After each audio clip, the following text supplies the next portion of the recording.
जय भीम, नमो बुद्धाय सर्वांना. कसे आहात सर्वजण? आशा करते स्वस्त असाल, मस्त असाल, स्वतःच्या दुनियेमध्ये धुंद असाल. हा एक मजाकचा भाग झाला. पण आपल्याला आता स्वतःच्या दुनियेमध्ये धुंद नाही राहायचं, कारण मालेगाव न्यूज प्रकरण हे आता सगळ्यात व्हायरल प्रकरण होत आहे. जर आर्या चव्हाणला कुठेतरी न्याय मिळाला असता तर कदाचित हा अनुचित प्रकार टळला असता. पण आपली प्रशासन व्यवस्था कुठेतरी कमकुवत पडते का हो?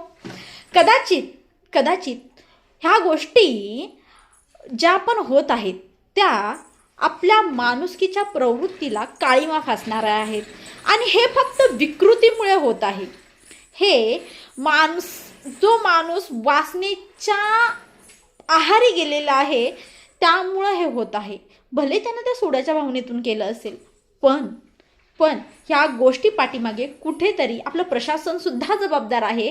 कारण वेळीच काही गोष्टींना न्याय दिला असता तर कदाचित हे सगळे काही अनुचित प्रकार टळले असते. आणि त्यासाठी आत्ता आपल्याला तत्पर देणं काम करायचं आहे. अख्खा आपला सोशल मीडिया पेटून उठवायचा आहे. आणि जोपर्यंत यज्ञाला न्याय मिळणार नाही तोपर्यंत आपण थांबायचं नाही. कारण आपण पण एखाद्या लेकी बाळांच्या आई आहोत. हा महाराष्ट्रातील लेकींचा आवाज आहे आणि त्याचवरती आपल्याला बोलायचं आहे.